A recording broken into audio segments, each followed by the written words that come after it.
Good morning, everyone. We're going to get started with this breakout session. My name is Jeff Roken. I'm a board member here for DCTMA, and it's my pleasure to introduce Jesse Buerk. He's the manager of the Office of Capital Programs at DVRPC. In this role, Jesse oversees development and maintenance of the Transportation Improvement Program for the four-county New Jersey portion of DVRPC and the five-county Pennsylvania region.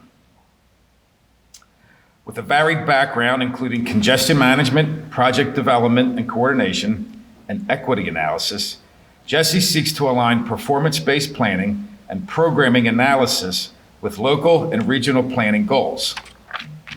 He has served as co-chair of the I-95 Corridor Coalition's Probe Data Analytics Suite User Group, that's a long,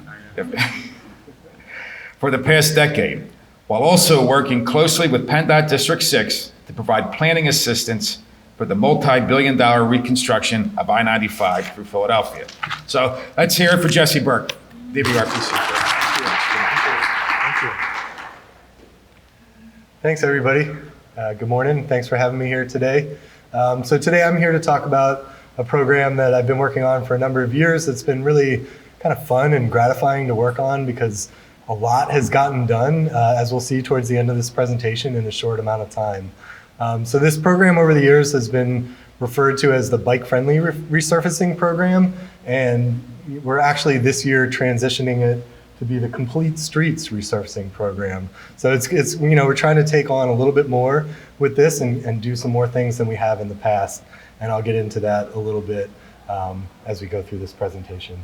So I'll go through and cover kind of some history on the program, and then pause for questions at the end.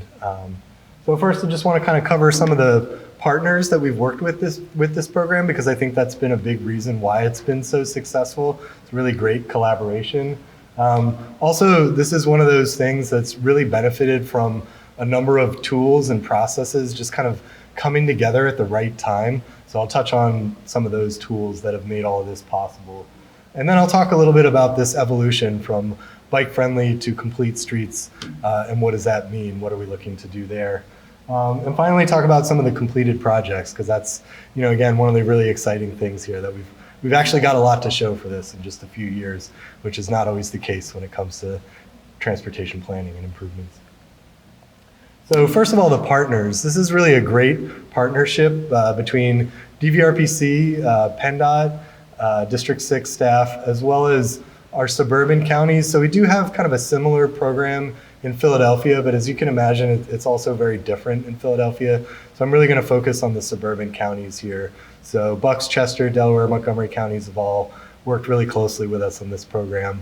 And we've also had great participation from the Bicycle Coalition of Greater Philadelphia and the East Coast Greenway, who've kind of helped give us some input on public priorities for bike infrastructure.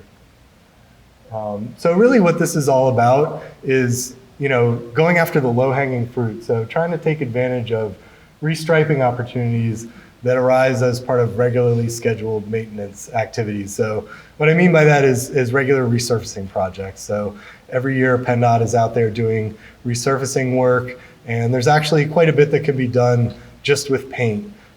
There's a lot of constraints when it comes to resurfacing. They're really just kind of curb-to-curb projects. We're not widening the road, we're not moving the crown of the road. So there are some constraints, but at the same time, there are a lot of opportunities as well. So yeah, I wanted to spend a little time just kind of talking about some of the different tools that have really made all of this possible. So a big one, first of all, is that PennDOT in recent years has been developing a 5-year resurfacing plan. So it's pretty dynamic. From year to year, PennDOT has to adjust what's in that plan because a certain road might degrade faster than expected. But in general, they're able to kind of look out at condition and at least estimate in each county what they're going to do over the next 5 or so years. So it at least gives us a framework for planning. And even if some things change when we actually get to the year of the reconstruction work, we can adjust. It's not starting from zero. Another simple tool that I'll show you is just an online tracking database that we put together to allow all the different partners to go in, look at segments, prioritize them. It's just helped streamline the process. Another really important piece is the bicycle level of traffic stress analysis, or LTS. And I'll get into that a little bit more, but it's some really great analysis that we have for the entire region that just kind of helps look at where is it more or less stressful for someone to be riding a bike, and it's helped us prioritize. And with that, there's also a connectivity analysis that looks at kind of how many destinations can folks get to along those low stress segments. And then we've also just created some really simple tools, like just a really simple FAQ document for municipalities to help them understand what is the program, what are the maintenance costs, and I'll get into that when I show that slide. And also just a very simple template letter to make the formal request to PennDOT to just remove some of the challenge of like, okay, but how do I actually do this? So we're trying to keep things simple with this program, and I think that's really worked to our benefit. So first of all, this is what the 5-year resurfacing plan looks like when we put it into an interactive map. This is an old one. This was kind of the original 5-year plan. They just recently, in the last couple of months, put out an updated plan of 2025 to, I guess, 29. So this is a super helpful tool. As you can see, it sort of lets us look, the different colors are like which year is a segment going. And that way you can really focus on like what's happening next year and the year after that. What are our priorities? Can we line up the opportunities? And so we've created like a simple web map for the folks that are involved with this screening process. It lets us bring in some other layers. You could look at where are their trails, where are their planned trails, where are their transit stops, important destinations, all those types of things. So that's been a really helpful tool. And this is just a snapshot of what our database tool looks like. So again, like all the folks that go in and screen projects can go into this tool. They can see the basic information from PennDOT, what route is it, from where to where. We have a little map built in, so you can go in and look in Google Maps. You can look at Street View, which is really important for this kind of work. And then folks can go in and say whether it's a priority for them and why. And then as it goes through the screening process that I'll describe in a moment, people can add notes. As we start to reach out to municipalities, we can keep track of all that. We can see what PennDOT's saying. It just helps to have one place where all the information is stored. In the beginning of this, it was just a lot of emails, and as you can imagine, and probably most of you have experienced similar things, it can be very hard to keep track of 800 emails when you're dealing with something complex like this. And then this is a shot of what the bicycle level of traffic stress analysis looks at. So I'll try to describe that in a nutshell. Basically, it's working off the concept that a road is going to feel more or less safe depending on certain characteristics. So it looks at things like what is the speed on the road, how much traffic is there, how wide are the lanes, things like that. And then there's kind of a sort of research and conceptual framework that different types of bicycle riders are going to feel more comfortable on certain types of roadways. And so, we all know that there's a lot of riders out there who are really experienced. They're willing to ride on a higher traffic road that maybe doesn't feel safe to someone else. And so what this program is really geared towards kind of the more average bike rider. We want to make it feel safe for someone who is not the hardest core rider to be able to be out there and not feel unsafe on the roadway. So there's certain things that we're not going to do as part of this program because we don't feel like it's going to be safe. And that's always a big consideration. And also the connectivity analysis did some pretty complex modeling work to look at kind of from every traffic analysis zone to every other traffic analysis zone, how many destinations can you reach, key things like all kinds of different things that people would want to be able to do, and how much could people reach on kind of the lower stress links. And then the idea is here is we're looking for things that are maybe currently a little bit stressful today, and if we can make it less stressful, it opens up a lot more opportunities for people to be able to walk or bike to get where they want to go. This is just a snapshot of that FAQ document. So again, just trying to answer some of the questions that we got, pretty much every time we reach out to a municipality about this, and I'll get to the piece about what we're reaching out with municipalities. Because at the end of the day, if we're going to do a bike lane on a PennDOT road, there is some maintenance responsibility for the municipality, and they have a lot of questions about that. And unfortunately, it's pretty challenging. We can't say, oh, it's going to cost you X amount of dollars, because unfortunately the answer is it depends. Basically the municipality is responsible for maintaining the bicycle legends that would be in a bike lane. And we don't know how quickly those will wear out. It depends on traffic. It depends on rain, right? It depends on how many trucks are going down that road. So it's possible the municipality may not need to maintain it at all, or they may need to maintain it every couple of years. It depends what kind of paint is used initially. So there's just a lot of different factors. So we try to just kind of articulate that here to help the municipality make an informed decision, when we're asking them about a project. And then finally, this is just a template letter. So we can kind of fill in the letter so the municipality knows what is the road that we're talking about, what are they asking PennDOT for in terms of like a specific type of bike infrastructure, or as we move into complete streets, it might be beyond bike infrastructure. And then all they really have to do is put it on letterhead, get it signed, send it to PennDOT. It just makes it a lot easier for the municipality because municipal capacity really varies. So we're trying to just make this as easy as possible. So with that, I'm going to get a little bit into the evolution of this program and also as part of that kind of describe how this process has worked to tell you how it's changed. So this is kind of the classic bike-friendly resurfacing process. So I'm going to just kind of walk through what actually happens as part of this process, and then I'll tell you how it's evolving. So basically, we have all the segments that are on the 5-year resurfacing plan in the database that I showed you. So what we do is look at like next year's planned resurfacing segments, and we send this out to all the counties, and we have everybody take a look and say, basically, for each segment, is this a priority for bike-friendly improvements? So the counties are looking at their county-wide bike plans, and where they're aware of municipal plans, they might be able to say, hey, I know this municipality wants to see something happen here. And they can sort of tag each segment as a priority in our database. Also, the Bicycle Coalition and East Coast Greenway are able to bring forward things that they've been hearing from the public and just let us know that it's a priority. And then DVRPC uses the level of traffic stress and connectivity analysis to kind of flag certain things that rose to the top there to say, this is a segment that has the potential to really unlock a lot more connections for people. So if anybody says, yes, this is a priority for any segment, it makes it to kind of the next step. So there's plenty of segments where it's not a priority for everyone, for anyone at all, and then we just kind of move on from those. They'll just get resurfaced as normal. But for the ones that anybody said, hey, let's take a look and see if anything could be done, we have a team of subject matter experts at DVRPC that goes in and they look at the characteristics of the road, how much traffic is there, what's the speed, how wide are the lanes, that becomes really critical. Do we have some space that we could work with? And by kind of repainting things a little bit differently, can we reassign the space and maybe work in a bike lane or other bike infrastructure?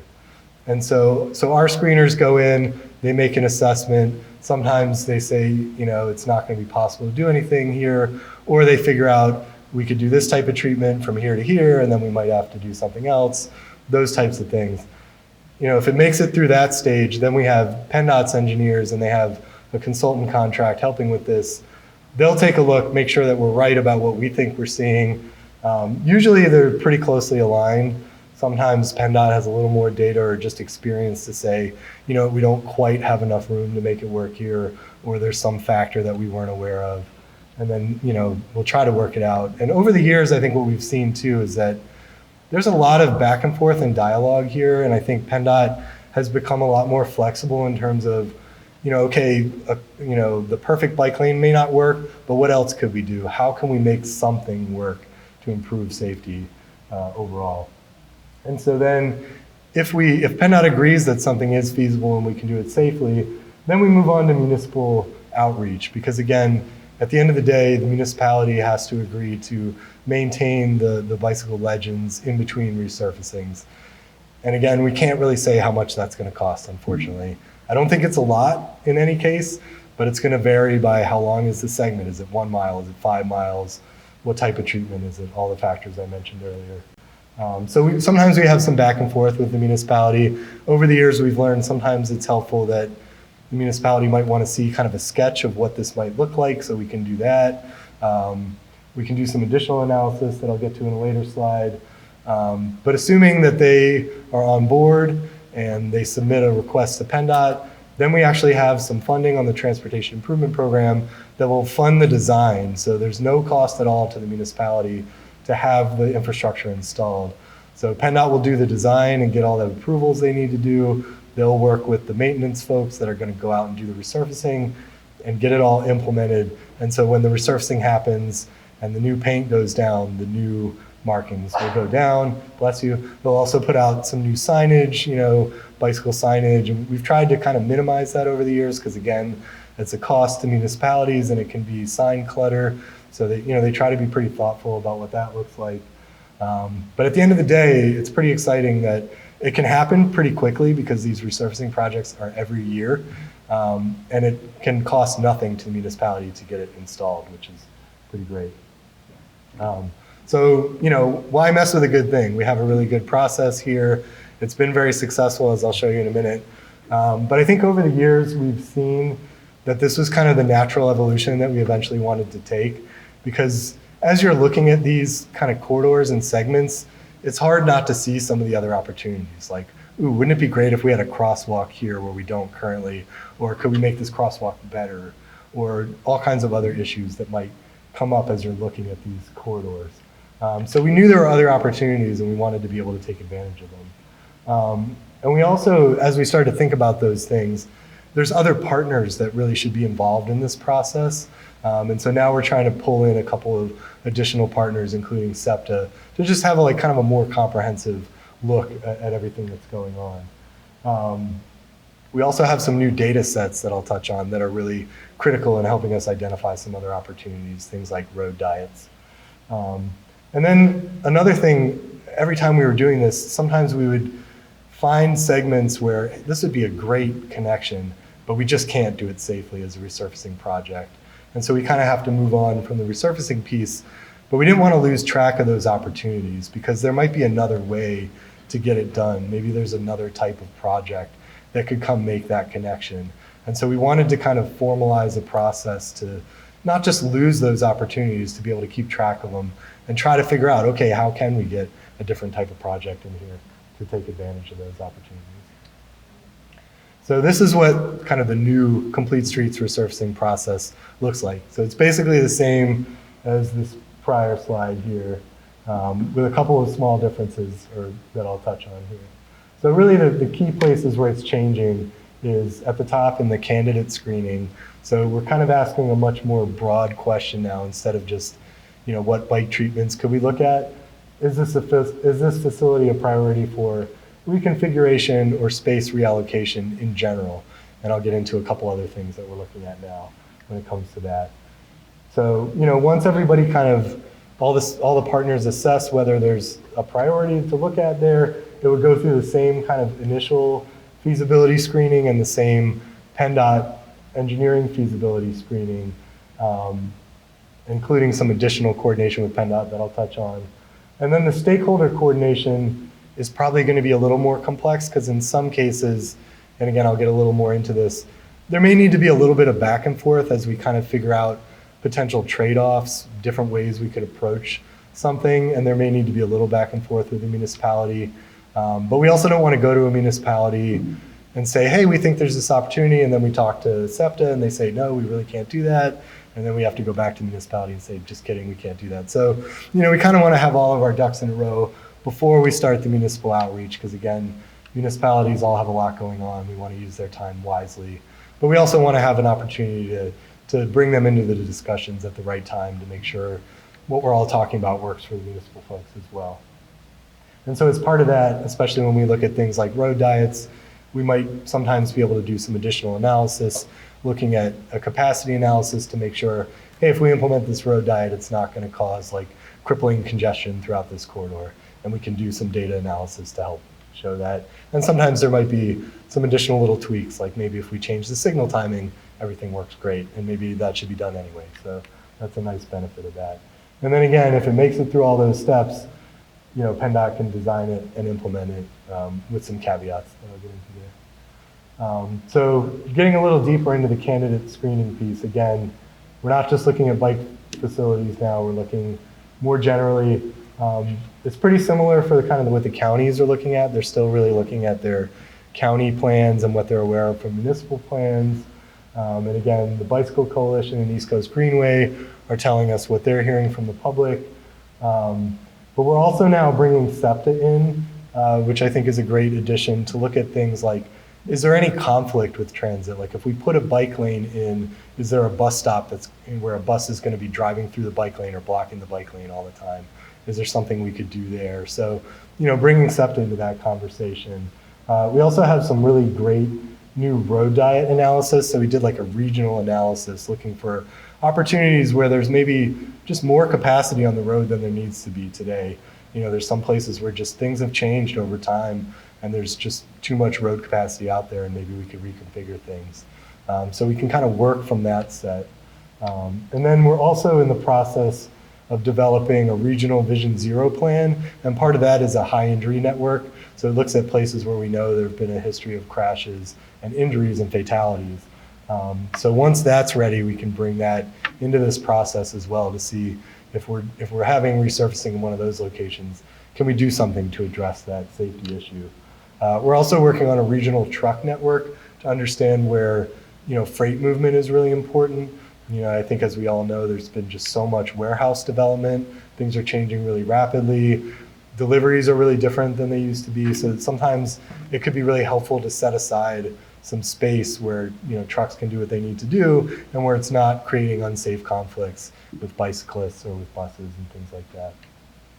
And then at the bottom there was kind of the piece I was mentioning earlier where a lot of times municipal folks or the county has reached out to PennDOT and said, hey, we know there's an issue at this particular location. So, next time we're doing a project here, is there anything we can do? So we want to make sure that if there's something PennDOT knows about through whatever channels they've heard about something, whether it's a legislator or municipal folks, that we bring it in early, because sometimes what we've seen is kind of at the 11th hour, we connect the dots and it's like, ooh, can we still work it in time? And we've made it work over the years, but it's stressful. It's not ideal. You don't want to be redesigning something at the very last minute when the construction crews are like going out the next week. It can be done, but it's not ideal. So again, we're just trying to bring that into the process earlier. And then in terms of stakeholder coordination, again, there might be just more discussions because there's more kind of trade-offs to consider, again, especially when you start thinking about transit and freight and bike infrastructure, like how do all these things interact? There may need to be some discussion to understand what is the most important priority here, what are the trade-offs, what can we do to make it all work? And that's where, sometimes we're going to need to bring the municipal representatives in early to understand what their perspective is and what they're seeing at the local level. Sometimes we might wait to understand what SEPTA's perspective is before we come with a proposal. We might have to do capacity analysis, particularly when it's a road diet. And we might have to do kind of some sketches and mock-ups so that everybody can see what it's going to look like to be comfortable with it. And at the end of all that, hopefully we can get the municipal agreements where we need to. So, getting into what can we do, these next couple slides, I think, are the things that we're excited about doing. So what can we do with paint? There's kind of a lot of things that we can do with paint. Obviously, bike facilities, we've had a lot of success with those. I mentioned crosswalks. So upgraded crosswalks is another thing where there might be a crosswalk today, but maybe it could be a better type of crosswalk, more visible for pedestrians. So that's something that could be done with paint. There's also the potential for things like a new crosswalk, like particularly a mid-block crossing. But those can get a little bit more complicated because we get into ADA requirements, Americans with Disabilities Act, so we have to put ramps in and those types of things. And that is outside the scope of what can be done with resurfacing. So it just creates more complications, and I'll get into that. It doesn't mean it can't be done, but it does mean it can't be done with the resurfacing project. So we're trying to figure out how all that can work. And then in terms of like transit, there might be opportunities for a bus loading zone, particularly if it's a really high-use transit stop and there's a lot going on at an intersection, setting aside space so that there aren't cars parked there when the bus needs to pull over, and that the intersection's not blocking and the bus isn't blocking traffic, all these types of things that can happen. So, being able to have some conversations about that and bring SEPTA in, particularly with the bus network redesign that's going to be unfolding, wanting to make sure that we're kind of staying ahead of that and not creating problems going forward. And then with freight, again, looking at things like loading zones, sometimes just painting an area where we know FedEx or UPS or whoever, or there's like a bakery there and they need to get deliveries. It's important to set aside that space because otherwise everybody's kind of fighting over that space and it's causing unsafe conditions to happen. And then I've mentioned road diets a number of times. I think that's something we're really excited about. I think, probably everyone has seen this type of road diet a lot where at some point it might have been like 2 lanes in each direction and there's really just like not that level of traffic to justify that anymore. Or the traffic is just too fast, and if we can do the road diet, it's going to help bring the speeds down. And I think that's a big benefit that we've seen in general when you reallocate space. If you put a bike lane in and kind of narrow the travel lanes for vehicles, it helps everybody slow down a little bit. It helps everybody realize, okay, there could be a bicyclist here. And so that's going to be a benefit to safety overall. But so we've seen a lot of these road diets where you go from 2 lanes in each direction to like 1 lane in each direction with a center turn lane, particularly if you have businesses along the corridor. A lot of times too, you'll end up with space to have a bike lane along the side there. So it can be a real win-win where it works. It's not going to work everywhere. Some places there's just too much traffic. But where it can work, this can be great and it can be done really quickly. And so what requires more than paint? Unfortunately, there are quite a few things that require more than paint. So, at the top left there, a lot of municipalities have been doing more with green stormwater infrastructure, putting plantings in, to help deal with flooding issues. That's generally going to be something that's going to require a bit more construction than what we're going to be doing in a resurfacing project. But there's ways to get that type of thing done. So we don't want to lose track of those if it's really important in a particular corridor. We might just need to figure out how to come back with a different project. In general, signals is another thing that we can't do in a resurfacing project. So, particularly we might want a bike ped signal to just, give some priority to bicyclists at a busy intersection. Or we might want in the bottom right there, reflective, beacon, I'm forgetting the acronym, RRFB, retro-reflective flashing beacon. Yeah, they're good for mid-block, right? It's a good acronym.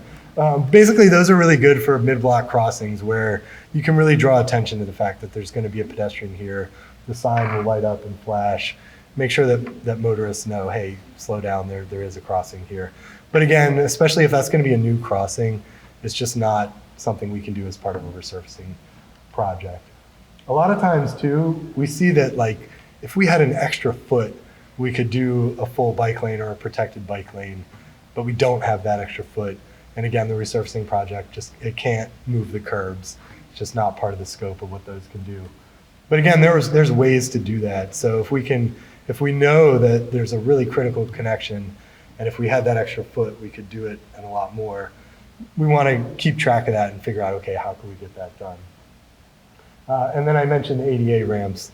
That's another one that's just really challenging. So in general, when PennDOT does resurfacing, they kind of follow with a separate contractor to upgrade the ADA ramps along the corridor that was just resurfaced. That's pretty much something that has to happen by law. But it is very challenging, and it's sort of the kind of thing that where PennDOT has learned over the years. It's good to have 2 separate contractors. Like you have one that does the actual repaving, and then you have a separate process and construction contract to do the ADA ramps. So they often kind of follow along behind and not as quickly as we would like. We're about, I would say, $100 million short on funding those types of improvements. As part of the recent TIP update that's underway right now for Pennsylvania, we asked for projects from all the counties in PennDOT, and PennDOT gave us $100 million worth of ADA requested projects for the 5-county region. And we had only $90 million overall for new projects. So obviously we couldn't do that, and people had other things that we also wanted to do. So we found a way to get those projects started in every county, but it's just a really challenging thing to fund.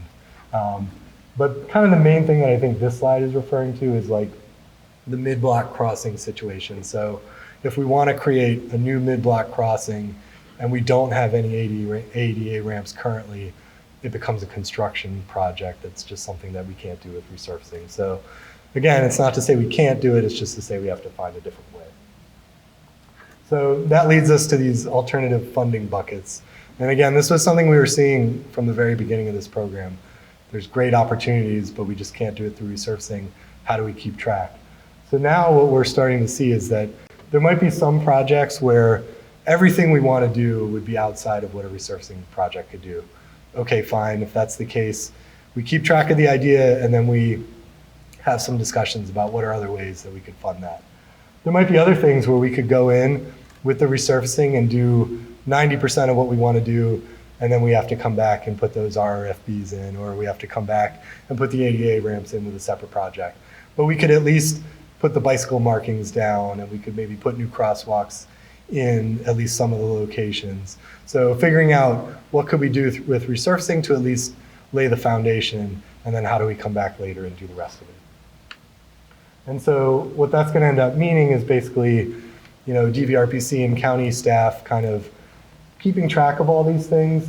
And then we're fortunate to have a bunch of engineers on staff who work really closely with PennDOT, so we can all sit down and take a look at all the various opportunities, think about which ones are the highest priorities, which ones have the local support that would be needed if we're going to do kind of a larger construction project, and then what would fit. So we have things like the Transportation Alternative Set-Aside Program, which some of you have maybe been involved with. It tends to really help build things like short trail segments, but it could also be used to do that extra foot of widening that we might need to do to really do a really good bike lane. Or it might help to do stormwater or things like that if we have a corridor.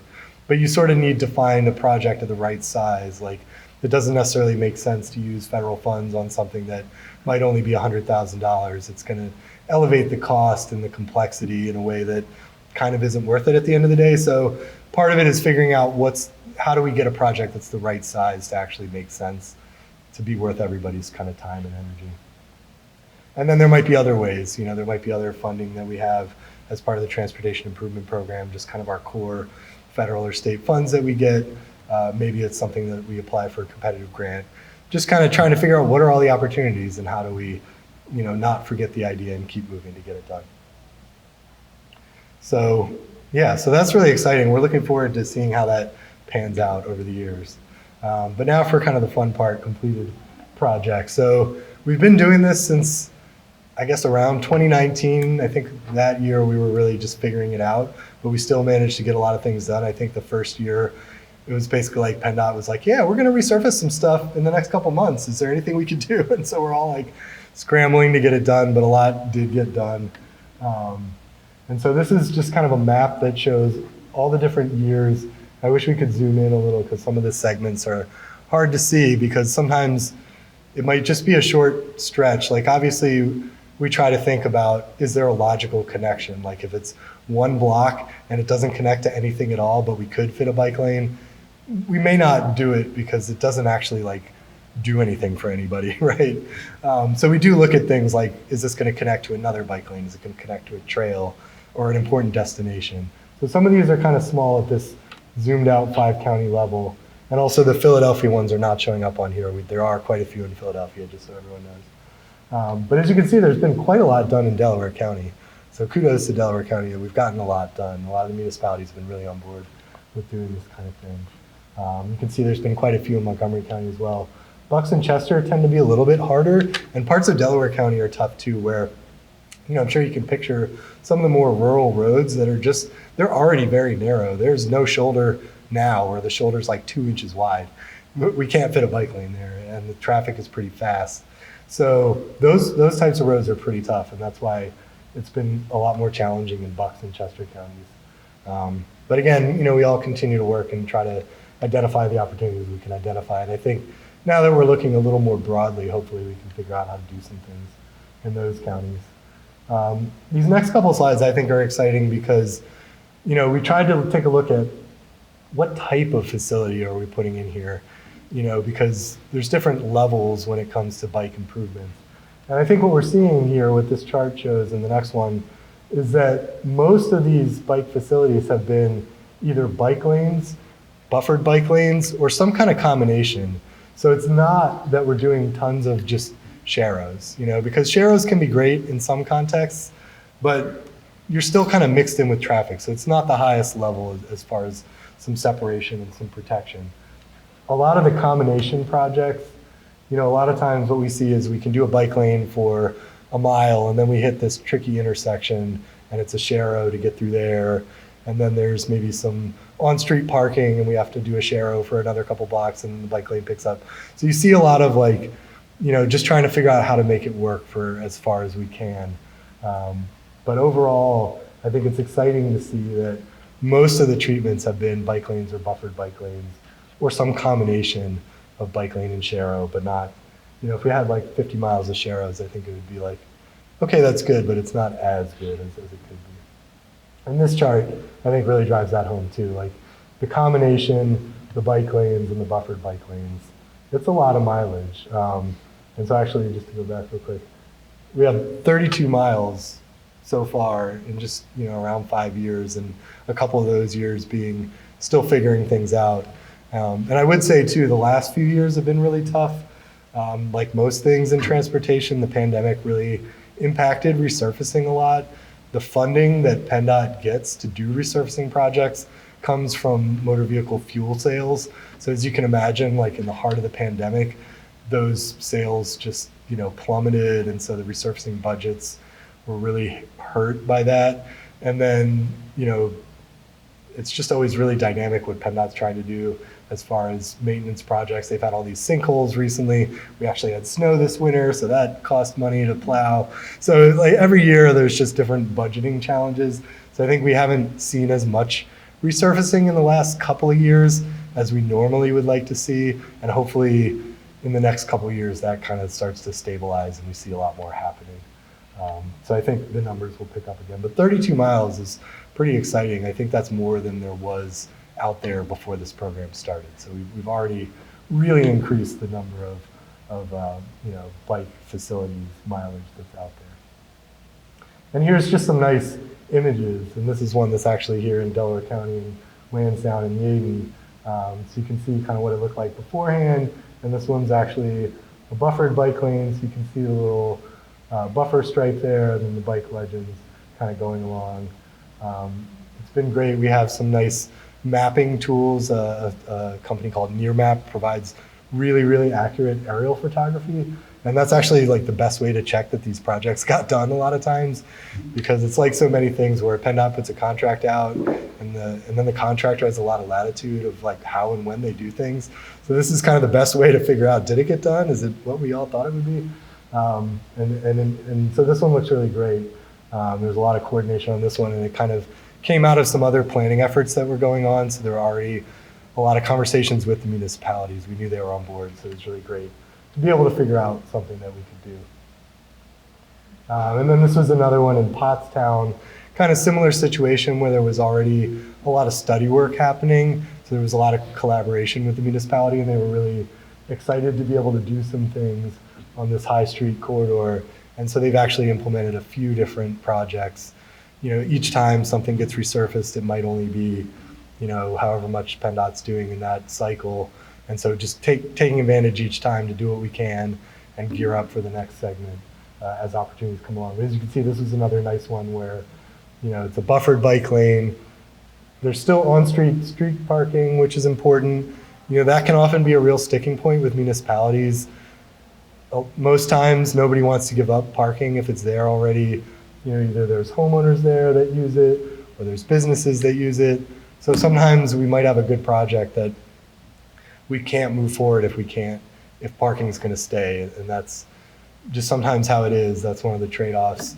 The municipality may not want to do away with the parking, but sometimes we can make it all work. So this was a case where the road just had a lot more capacity than it really needed, and we were able to redesign things in a way that made the bike lane work, but still kept the on-street parking, which was really important.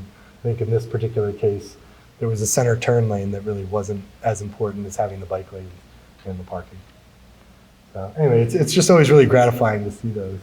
And so, yeah, that brings me to the end, so perfect timing. A quick question, how wide are usually roads, or how wide does a road need to be, let's just say, to just even incorporate a bike lane, or like on both sides without the parking? Great question. I want to say 30 feet is generally what we need from curb to curb to start to have good conversations, because I think, I don't have all, I'm probably going to get some of the numbers wrong, but I think when it comes to like a travel lane, in some cases we can go down to like 10 feet. Generally it's going to be 11 feet per travel lane. And then I think we want to have 6 feet ideally for the bike lane. But again, we've gotten a lot better over the years of working with PennDOT. So there might be cases where today there's no shoulder at all marked and there's kind of 2 wide travel lanes. There's not, maybe there's only 4 feet for a bike lane. And so in some cases, we might not feel comfortable putting the bicycle ledge in there and saying it's an official bike lane because it doesn't meet kind of the PennDOT standards. But we could stripe a shoulder where there wasn't one before. And now at least if someone is biking there, they kind of have some space. And generally, there's already people biking there today. So we're going to make it safer for the people who are out there. So yeah, so I think 30 feet is generally on a 2-lane road what we need to have bike lanes on both sides and travel lanes. A lot of asterisks in there, like if there's a lot of truck traffic, it gets harder. Trucks just need a little more room. And then again, yeah, there's things we can do, but that's, I think, our kind of rule of thumb that we go off of. Great question though. Yeah, we've tried to like learn a lot of the little tips and tricks over the years, kind of what are PennDOT's guidelines and rules, so that we can be thinking about them as we're putting forth ideas that we think are feasible. It's always a bummer when you think it is and it isn't. So, any other questions from anybody?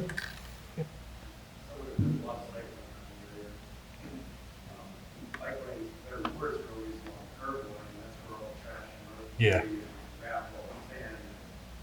All that stuff lines up, and it seems to be a lot of townships and areas are not getting out there and actually properly cleaning these lanes. A lot of times, you get forced into traffic just to avoid piles, literally, in some cases, piles of gravel, which, especially for a road bike, are just not manageable. What can be done to improve the awareness of municipalities, et cetera, to try and get them off their game and these curb lines, pass, especially if you have more bike lane, and then suddenly it's not passable. Yeah. And the problem is really for drivers, their viewpoint is different. Right. They're Yep. like, why is this cyclist? Right. What are you doing in the road? You have that bike lane. Yeah, if you don't see the pile of glass. Yeah. Or like a tire. That's really not That's really not- Exactly. Right. It's a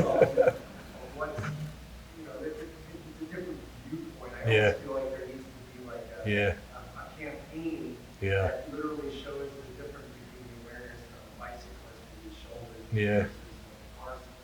Yeah, it's a great point, and I think, there's a lot to say about this topic, because I think some municipalities, I think we've seen, that could be why they don't put a bike lane in, because they're worried that they're not going to maintain, they know they're not going to maintain it, and so they're worried they're going to get complaints about it, right? And our perspective is kind of like, well, it's still better to put it in because people are still biking there anyway, so can we make it safer for them, right? And then I think another piece is, I think there's a lot of lack of understanding of what is the municipal responsibility and what is PennDOT's responsibility. So that was one of the things that went into the FAQ document that we put together. So like, if there's like a deer carcass, PennDOT will come and pick that up. But they're not gonna do that gravel sweeping and those types of things. And when they plow the road, they're gonna plow the road, but not necessarily the bike lane, right? So these are things that are complex, right? So I would hope, and I think that in general, something that I've seen is that maintenance in general is just really neglected. There isn't money for it. There's a lot of money to build new stuff. Everybody likes to build new stuff. Politicians like to have ribbon cuttings to build new stuff.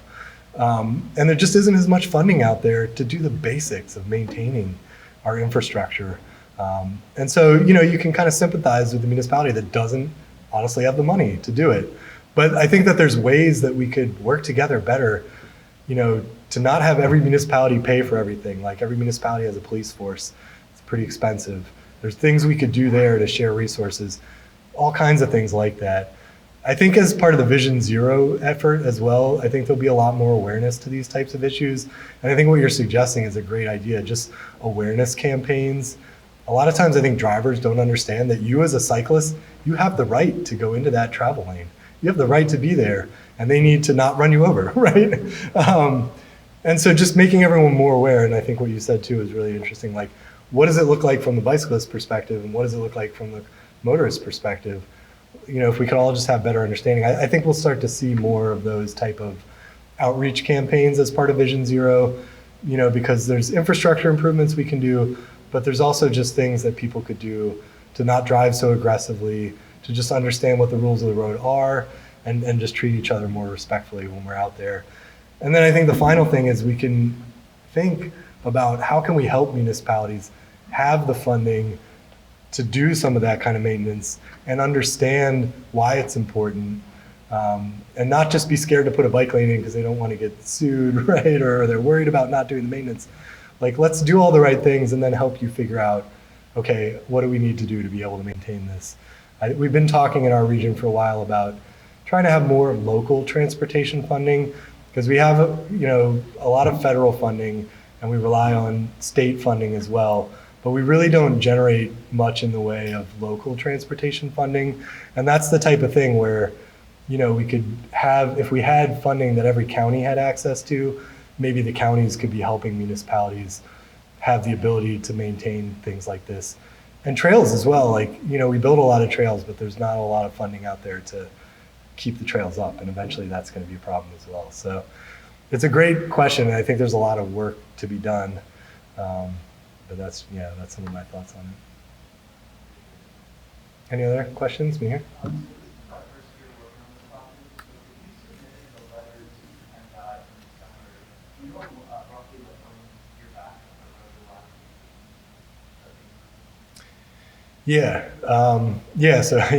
Here's like really in this process, and thank you. It plays out over a long time, and basically we try to leave months for the municipal outreach because it can take a while. So let's say we get that letter in and the segment is supposed to be resurfaced next year. Generally we find out like maybe around January, February, March, PennDOT starts to send out emails that are like, this is the Delaware County package, D14, and it's got these segments on it. And then at DVRPC, we email and chat each other all excited, like, hey, the package came out. We see, okay, is this what we thought was going to be on this package? And because sometimes there's stuff that like, oh, wow, we thought this was 2 years from now. Can we take a quick look and see if there's an opportunity? Other times we might see, okay, cool, we have letters for this one, and this one. And then we start making sure that we coordinate with PennDOT and their consultants to do the design. And they've actually now got a good process of kind of like every month or every couple month check-in meetings where they just kind of run down the list. And it's really more for like PennDOT and their consultant to make sure everything's happening, but it's also a chance for DVRPC to say, hey, I think we're missing this one or that one. And because sometimes, I think what we're trying to do is stockpile these letters. So we might have something that's not scheduled to happen until next year, but as we've seen, it might move up. So if it does, we want to be able to say, hey, we do have that letter. Let's make sure it's in the mix.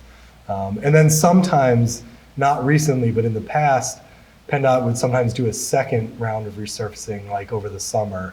And so we might see a second package come out, and then we would do the same kind of exercise to figure out where everything's at.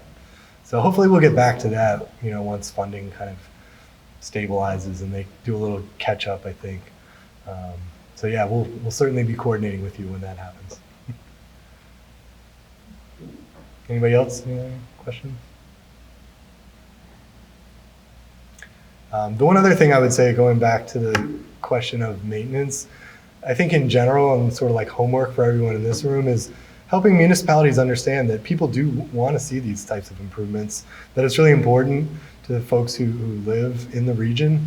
And so I think when municipalities understand that our constituents want to see these types of improvements, so when we reach out with these opportunities, they'll say yes instead of no.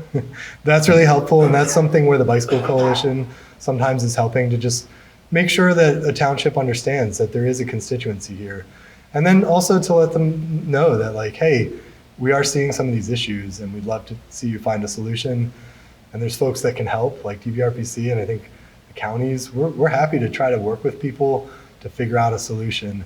But I think sometimes the townships maybe aren't aware enough that there is a constituency out there beyond kind of the most hardcore cyclists, but also including everyone that uses them. But just making them aware that this is really important to the people who live in your municipality.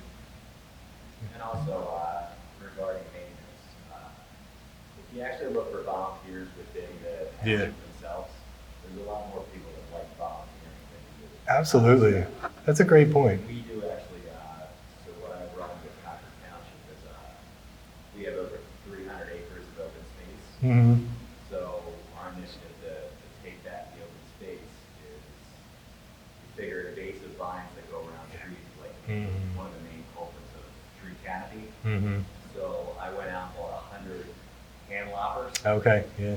And so we put together, myself and our Parks and Rec director, we put together like basically teams of, Yeah. we've done like football teams in Garden Valley. Yep. And just all the groups. And I just tell everybody, if we can just cut, if each person can cut 5 Yeah. trees worth of vines. Yep. We have 100 people out there. You're essentially saving 5 trees, Yeah. 500 trees. Yeah. Whereas you do that, run that through your whole town, or even if it's in this world of the bike lane, Yeah. cleanup, if you can get groups out saying that, like, for the safety of our townspeople, they'll come out and help. Yeah, absolutely. That's a great point. And again, a great message to municipalities that it doesn't necessarily have to cost anything, or it might cost a little bit, but not much. And all you gotta do is just ride them with some pretzels. Yeah, right? Have some food. And people are excited to do that kind of thing, especially if people use the facility. Boy Scout troops are great for that kind of thing.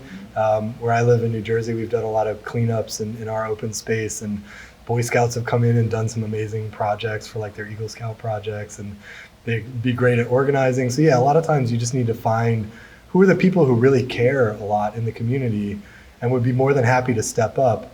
And it might just take the township helping kind of organize it or provide a little bit of time from Public Works or whatever, bring a truck to help pick up all the debris that you gather up at the end of it.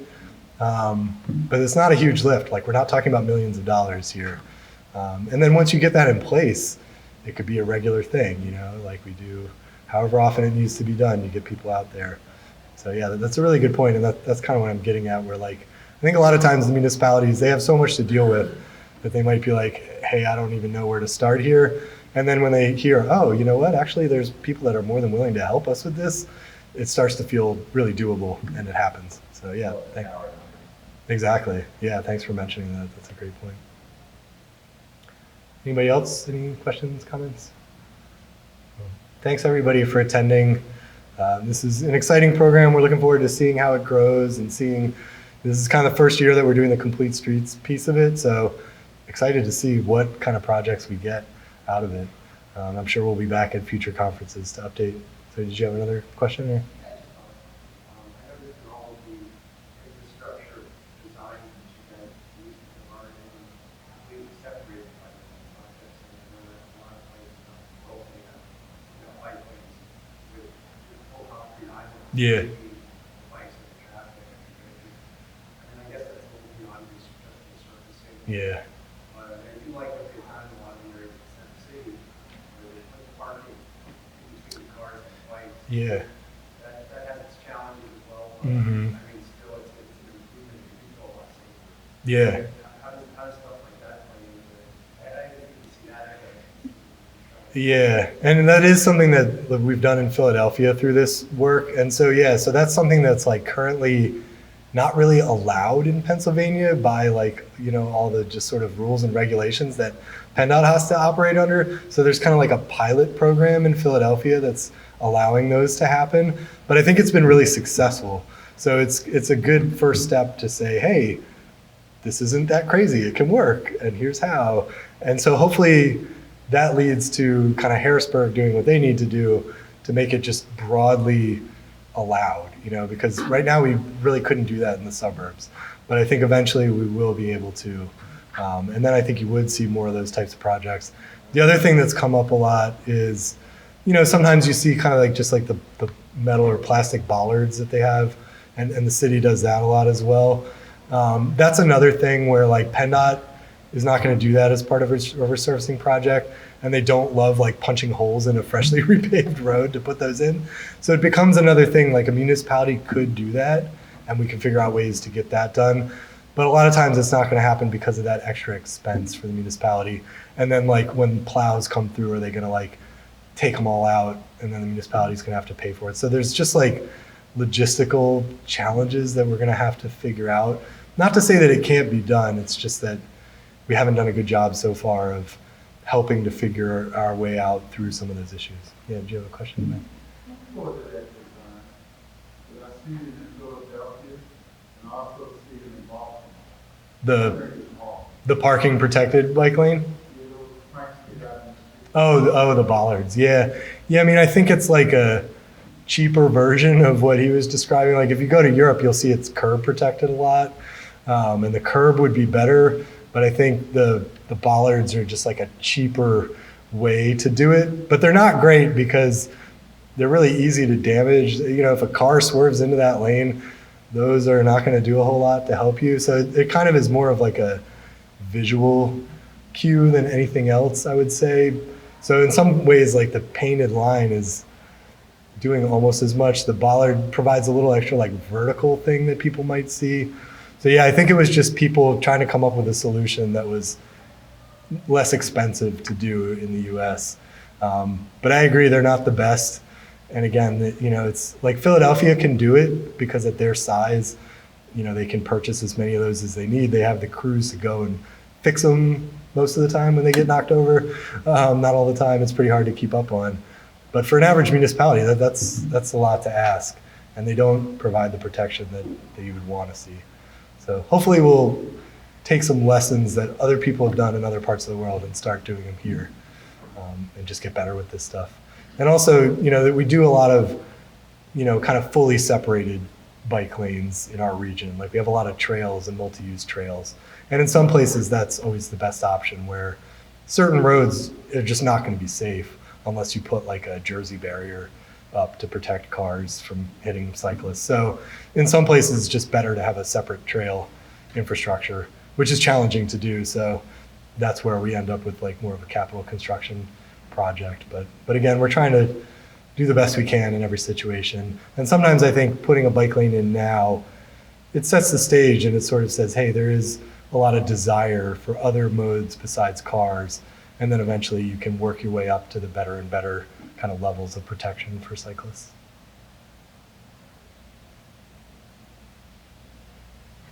I've seen in Philadelphia a lot of the green, for the Yeah. bike lane, like painted green. Yeah. But is that something that on your picture, it's usually just the white line with Mhm. like the bicycle on it? Yeah. I sometimes feel like, well, why don't we see more of the paint? Yeah. More paint, making it more visual for traffic. Yeah. This is actually like, It's another great question. There's so much of this stuff that it's like mind-boggling when you get into it, how some things it sounds so simple and logical, right? Getting the green paint itself is apparently very difficult. Like there's like one manufacturer that makes that type of green paint or something. And again, it's like something that PennDOT is not approved to use. So they can't use it in the suburbs, but the city has gotten permission and they're basically buying their own green paint and going out and doing that. So again, I think it is something that eventually you'll see kind of throughout the region because it just raises the visibility. But again, it's going to like cost a little bit more to maintain it. Currently, it's hard to even get the green paint, which, is surprising. But, eventually I think as there's more and more of a market for these kind of things, you'll see that it becomes easier and the people who write the rules and are maybe like afraid of why would we be doing that, seeing like, okay, there's a real safety benefit to it. I think too, there's a lot of study work that's happening to quantify the benefits of things like that. And when you can point to some really good research and say, hey, when we do this, it makes it safer by X%, it helps, the people who write the rules realize, okay, we have to make this easier for everybody. So I think you will see more of that. It's kind of shocking how hard it is to do right now. Yeah, there's a lot of things like that. We've learned a lot in developing this program of just things like, oh, why don't we just do this? Okay, I never knew that green paint was so hard to come by. Yeah. Well, thank you, everybody. I really appreciate your attendance today. And if anybody has more questions, I'll hang around.